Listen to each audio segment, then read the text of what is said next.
We are, ladies and gentlemen, we are live. We're live. We're live. Can you hear me? Can you see me? Can you hear me? Can you see me? If you can hear me, give me a thumbs up. Let me know where you guys are watching from. Today, we're going to talk about the disaster I've been having building this house in Sierra Leone. You know, the phrase people usually use for something like this is they'll say it's been a labor of love. This has just been labor. And on Labor Day, I thought I would share with you the struggles. For those of you who are thinking about building off plan, who don't want to buy in a housing community, you want to build your own house. Let me tell you some of the challenges that you are going to receive on a Labor Day. Okay, I woke up this morning, woke up yesterday, and spent time on the phone, hours yesterday, today, earlier in the weekend, talking through the many different things pertaining to this house project. It's a lot of struggles, a lot of challenges. For those of you who are building in Africa, you know exactly what I'm talking about. Shout out to Menelik. Welcome to the live stream. You guys can hear me. Sinmo said you can hear me. Okay, King Joseph in LA said you can hear me. Long time, brother. Good to see that you're back. The usual MI from Uganda. Abino. Oh, Abiano is watching from Tanzania. Shout out to Abiano. Peach says hello to everyone. So guys, you know, obviously we're very late today. Usually we go live 50 minutes earlier than right now, but it has been a struggle today. Let me tell you something. This is supposed to be Labor Day. It's supposed to be a day of rest. It's supposed to be a day where, you know, we just enjoyment. There is a West Indian Day parade going on about 10 blocks from here, and I have not seen it at all. I have not seen it at all. Alimami is here from the UK. What's up? Journey with V says, hey, came in my feed, chiming in from Florida. What's up, Journey with V? What's up, V? Sinmo 27 is California. Nice. So listen, man, this has not been a great 8 months since the start of this year. I talked about this a little bit, and I think we're just going to talk about it now. You know, I was trying to trying to be as diplomatic as possible when it came to some of this stuff. And I feel like sometimes you just got to be honest with the audience and make sure you guys are aware of some of the challenges that you'll run into in some of these circumstances. I told you guys a little bit about some of the problems and challenges I was having building this house, right? And it's just like the frustration reaches a fever pitch at some point. And so let me explain to you what is going on. For those of you who are new to the platform, my name is Joe Hatagwa. I'm authentic. I'm the founder and CEO of Authentic African. Our goal is to get people to do one of three things: visit, move, or invest in the continent of Africa. We're trying to bridge the gap between Africans living on the continent and those living in the diaspora, right? So that's our goal, is to bring these two groups together to collectively build as a community, because everyone else is profiting off us except us. So that's the goal of the platform. And we talk about the good, the bad, and the ugly, right? I mean, we talked about everything from me not having hot water to the first apartment that I moved into in Ghana and didn't even know to check for that, to all the way till now, 4, 5 years, 6 years into owning land and finally building a structure that is worthy of moving into.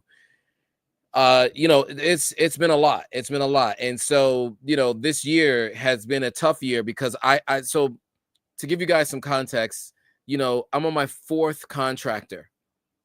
I'm doing a building a house in Africa series I'm working on YouTube. Every Sunday today, a new video comes out. Building video 9 went out today. We got plenty of videos to come. You guys will get caught up as you watch that series. I definitely recommend you go to the YouTube channel and watch the series. Right now, I'm going to just jump into where we are right now because, man, you guys need to hear this and you need to learn from this. So the first thing that I would say is, wherever you're building, understand the climate first and foremost. It's the most important thing you should understand. Understand the climate. What do I mean by understand the climate? What I mean is, does it rain like torrential downpours? If it does, you have to understand how to mitigate mold and leaks and dampness issues within your home. That's just going to be the number one thing that you're going to have to try to protect against once you're dealing with building a house in this environment. It is what it is. And it doesn't matter how much money you spend on building the house. If you do not have risk mitigation around this challenge, you are in for a lot more spend and a lot more headaches. So I may have told you all, my first floor was meant to be completed in Q1 of 2025. In fact, the last payment was made in January of 2025. So just, accounting for certain potential delays, the house should have been done by March of 2025. Now, small things here and there have been adjusted and worked on over the last couple of months, but I'll be visiting Sierra Leone very shortly, and the house is not ready for me to move in yet. And here's why. When I have discussions with my contractor, here's what I learned. Your contractor has a specific skill set. Sometimes they're an engineer, sometimes they're an architect, sometimes they're actually a builder, right? Generally, they're going to have a foreman who's on site, who is communicating with the workers on site. The contractor that you're normally dealing with, no matter what their skill set is, they tend to visit your site often as the work is being worked on, but they may have other sites they have to go to because they may have other clients, right? So generally, a good contractor, throughout the week, they'll visit each of their individual sites. Sometimes that's every day they're at a site. One particular site, they might be there 2-3 days in a row, and then sometimes they'll go check on another site in the same day. Sometimes they take on more clients, and when they do, they neglect certain sites. What we have in Sierra Leone is an issue with taking accountability. There's an issue with taking accountability. So, as I was building my house, I know that this is going to be at least 2 stories, right? So as I'm building it, I'm thinking to myself, okay, I'm going to work on each floor, complete the entire floor first. We're going to put temporary roofing on it as the rainy season happens. And then you'll just do the subsequent floors until you get to the top, and then you actually do a permanent roof. That was my original plan. By the way, for those of you who are building, I do not recommend you do that. What I recommend you do is you build the structure all the way up, you roof it, and then you work on finishings in each individual floor. I definitely recommend that. That's number one. That was my first mistake. My first mistake was thinking, I'll do the first floor first, make sure it's done. It'll be move-in ready so that the person who's supposed to be moving in will be moving in, and then we'll work on the subsequent floors. The construction will continue, right? That's the expectation.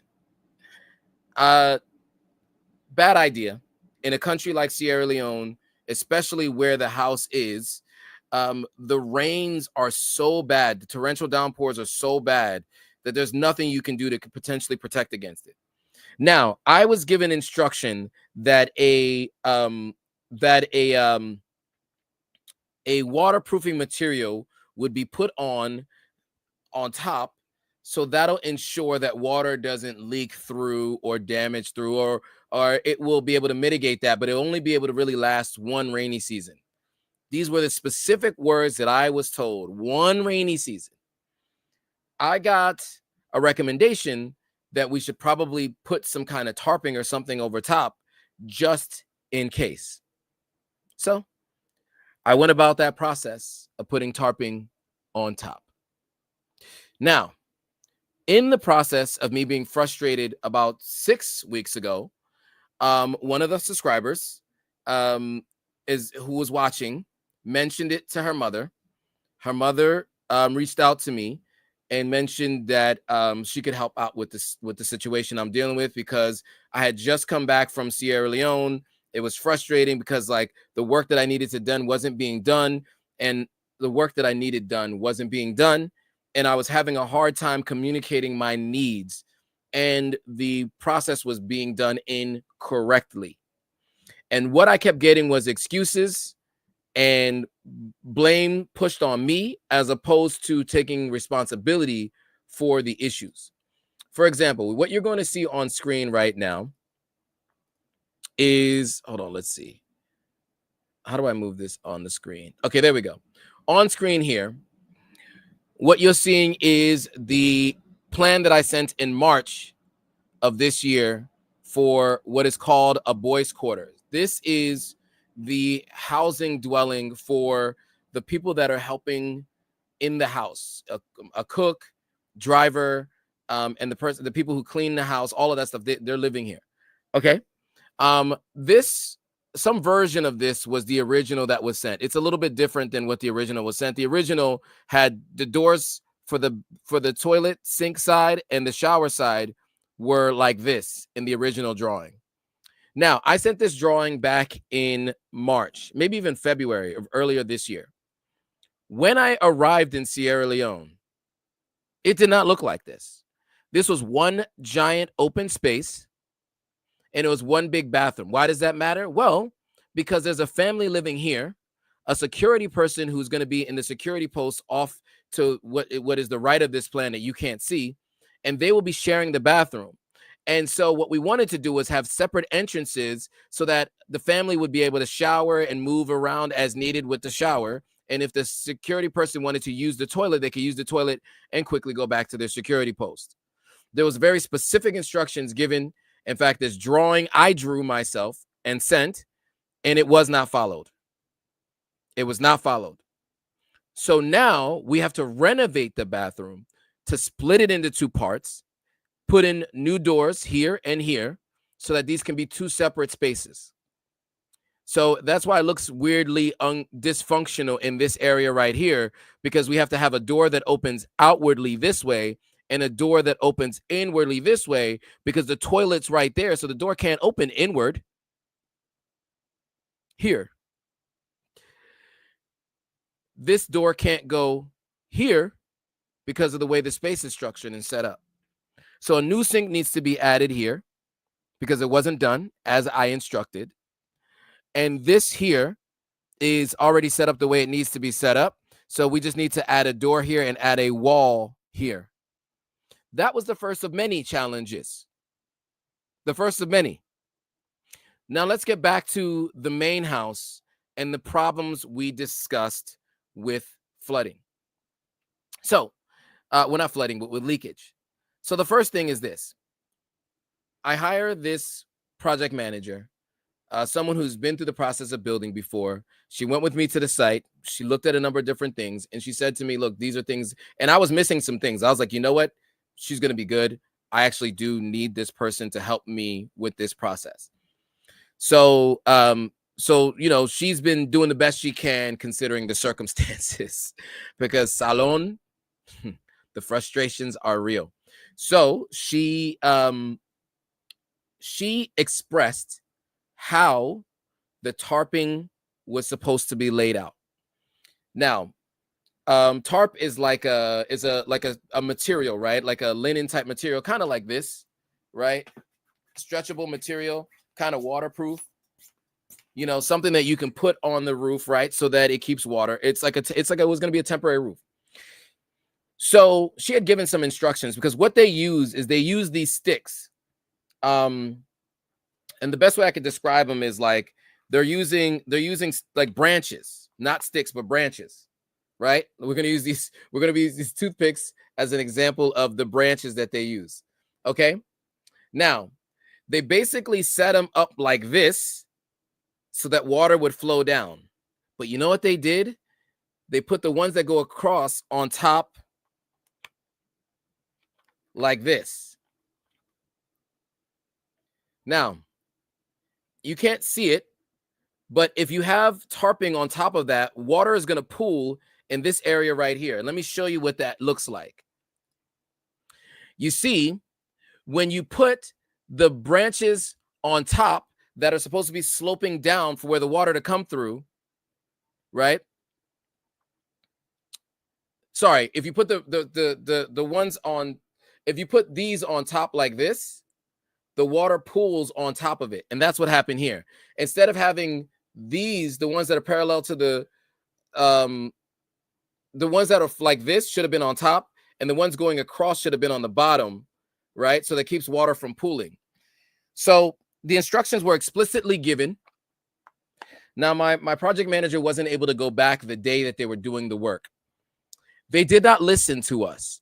The wood on top should have been underneath. So you see this on top? So you can't tell here, but it gave way. It got too heavy because the water was pooling on top here. You see it here. The water was pooling on top. They did not listen to the instructions we gave. So the water pooled on top, and it sat there for 1 day, 2 days, 3 days, 4 days, 5 days. And then it gave way because the wind is strong, and it fell. Then what happened is the water is just sitting on top of the roof. So you know what that ends up doing? It ends up creating situations like this. Can you guys see this?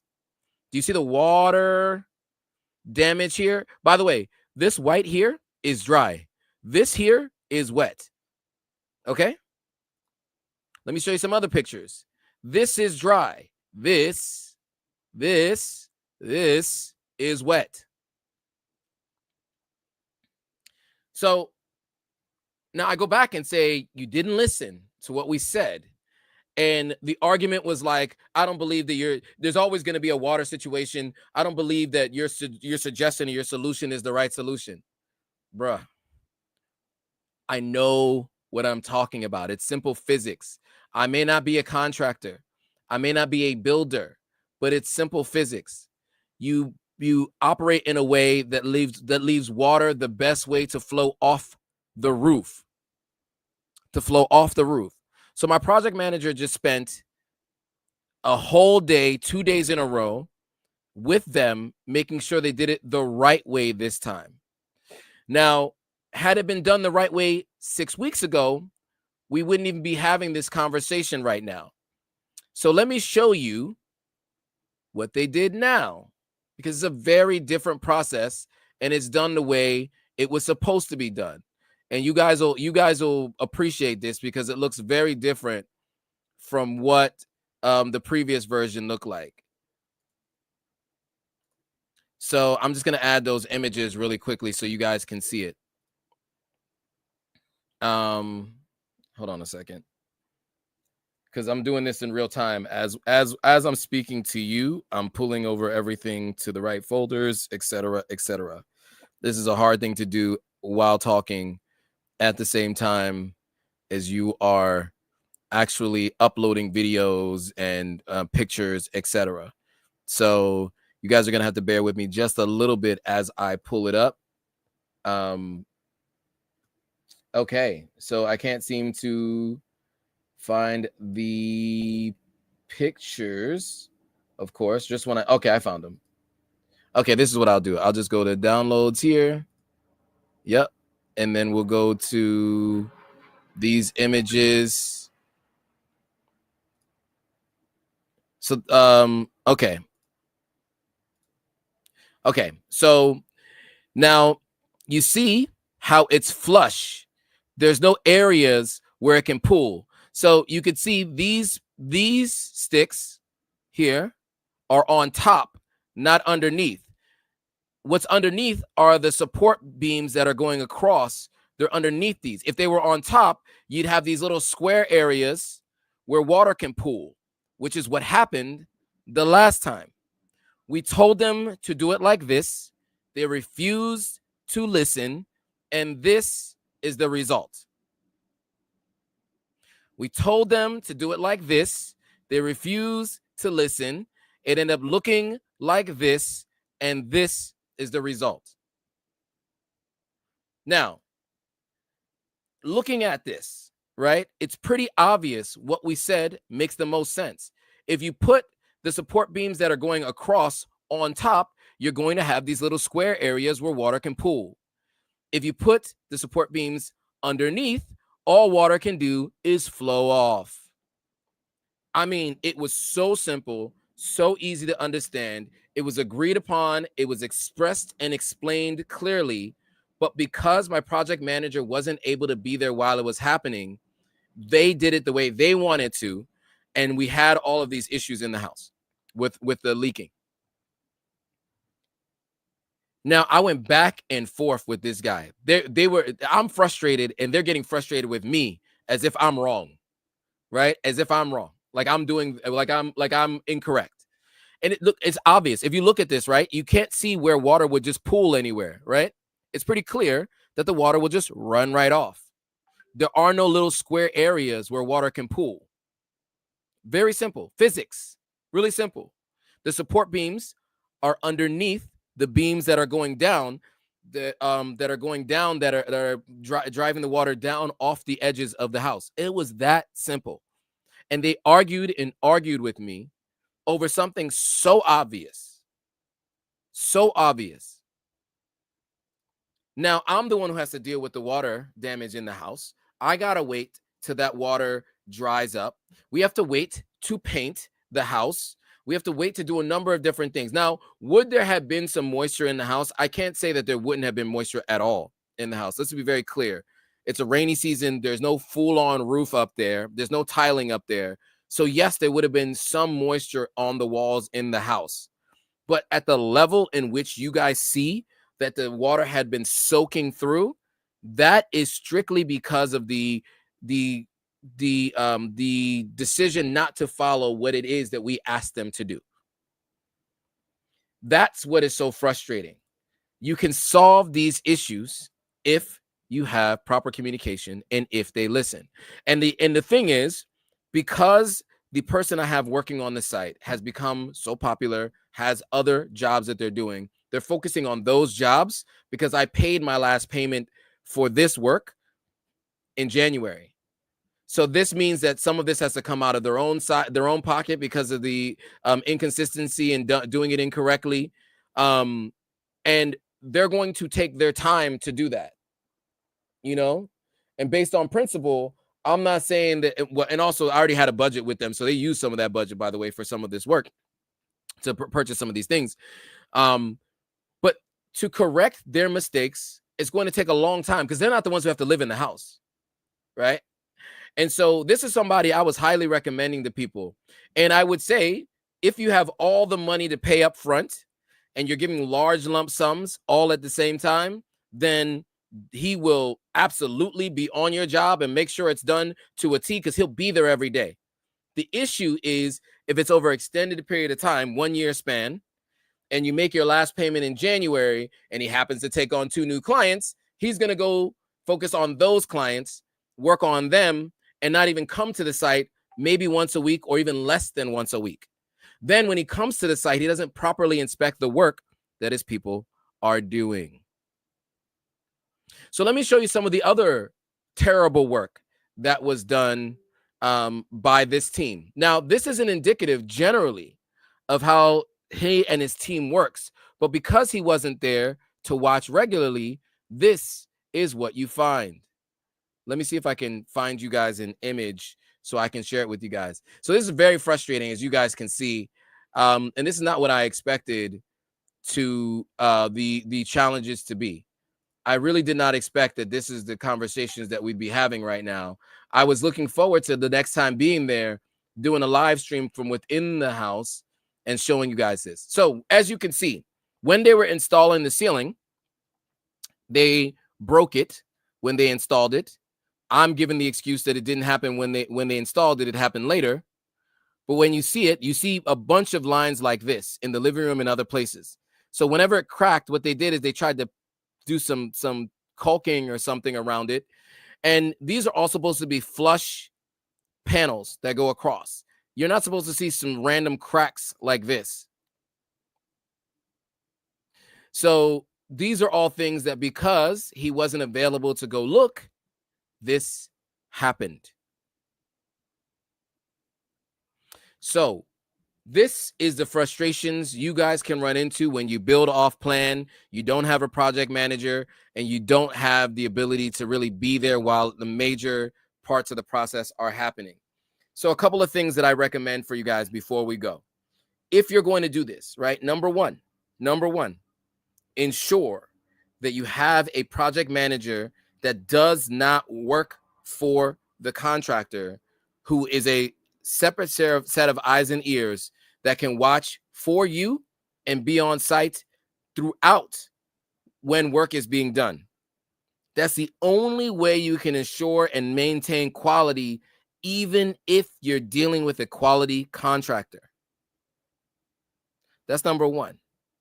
Number two, make sure that that project manager hears the direction given by the contractor to the foreman on site in front of them, so they can ensure that it's the proper communication being made, that the other side understood, and that you all have proof that it has been communicated properly. Number three, if you're going to build off plan, build all the way up to the top floor. That is going to be the main number of floors that you're going to do, and roof it up and roof it. You want to do that. You know, there's a house that's 2 houses down from me. It's 5 stories high. And none of the inside of the house has been finished yet. They built all the way up to the roof, and now little by little, they're finishing each individual floor. And I was like, I'm not going to do it that way. I'm going to do it my way. But the reason why they did that is because it was never going to be inhabitable anyway if you did it the way I did it. So you might as well build it all the way up, then do the finishings, so that then you can move in later. That was the lesson that I learned. And I really wish that I had done it that way. Any thoughts, questions, comments from folks? I see Jada's in the building. Jada, did you go to Sierra Leone already? I can't remember. Jada saying, how much did I miss Joe? You sound mad. Yeah, it's frustrating. It's frustrating for sure. Simo27 says, oh no, that's no good. It's no good at all. ATM International, peace from North Carolina. ATM International. Yeah. So anyway, I think we're going to leave it at that. I'm just going to tell you, just follow those instructions that I gave you. And, you know, I always say on this live stream, right? Joe did that so you don't have to go through that. I made all the mistakes so you don't have to. That's why I advise people. You know, I think some people think that you can be an advisor only if you did things the right way. But you can also be an advisor to tell a person why they should do it the right way, because if you've done it the wrong way, you can actually see what happens when you do it the wrong way. So that's why I've been advising folks who are planning to buy land, build, move to the continent of Africa based on the mistakes that I made, so that you don't make those same mistakes. You know, when I talk to you about having a consistent stream of income that will be paid to you and residually, no matter where you are in the world, I give you that advice for a reason, right? So you're not chasing after work locally and trying to figure out how you're going to make it a living when you don't have a network and experience locally on the ground.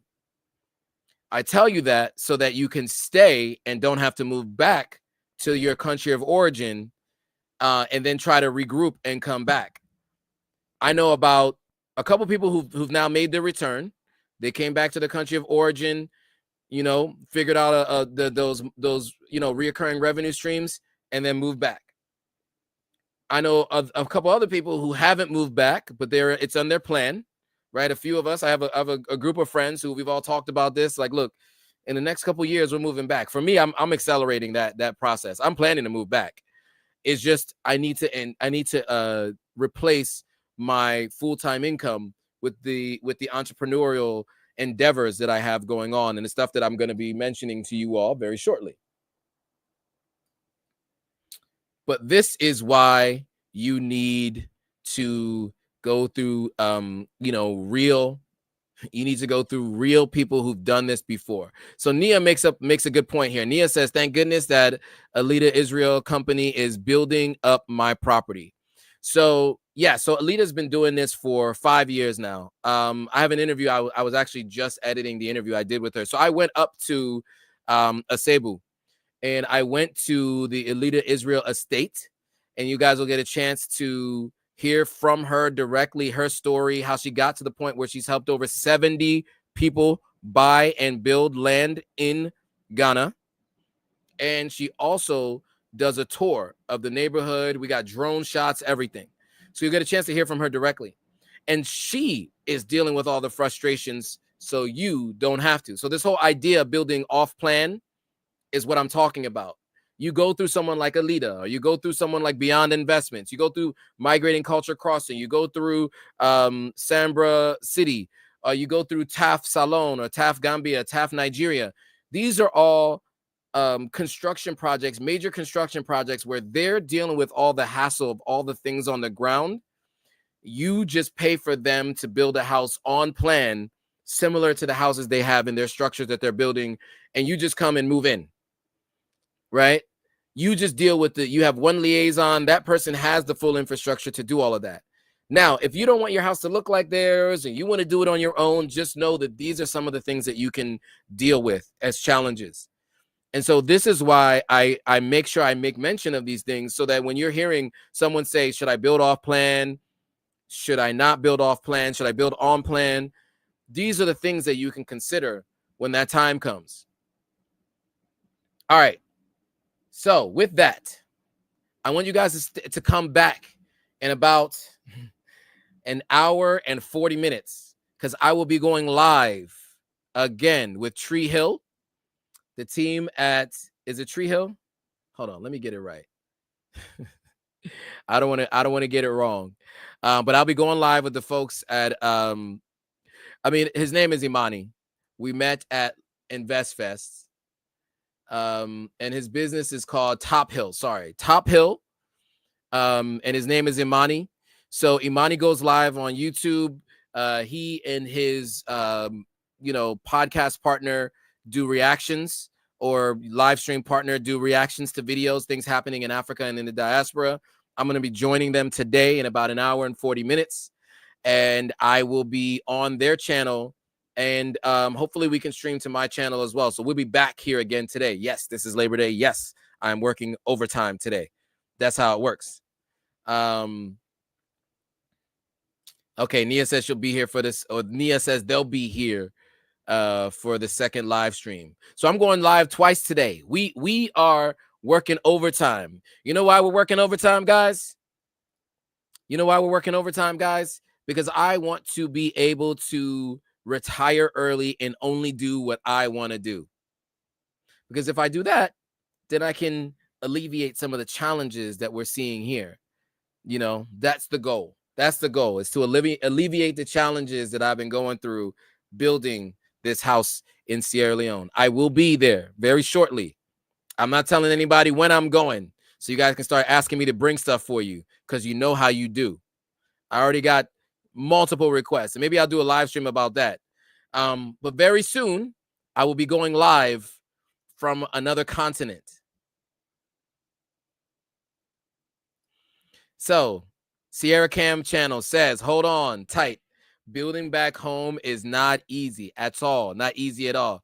KAK says, I'm Ghanaian with architecture training who can give customers proper architectural design that will suit their American lifestyle, but suit conditions in Ghana. There you go.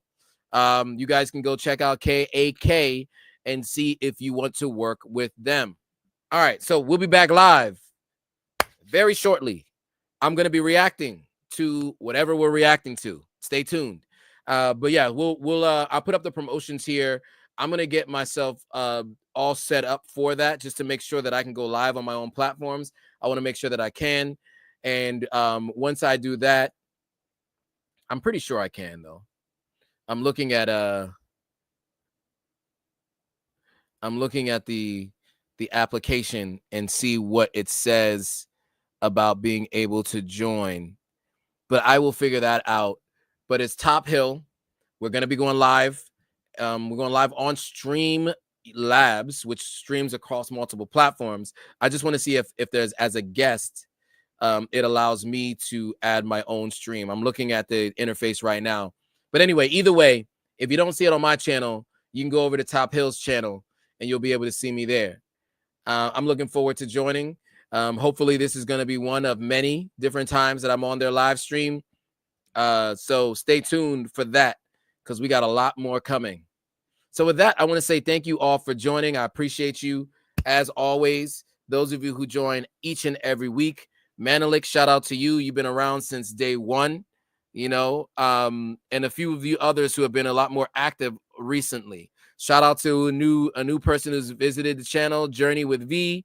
Jada, we've had our consulting call, and you know, I appreciate you joining. You've been joining faithfully, and you know, I'm glad that you're here.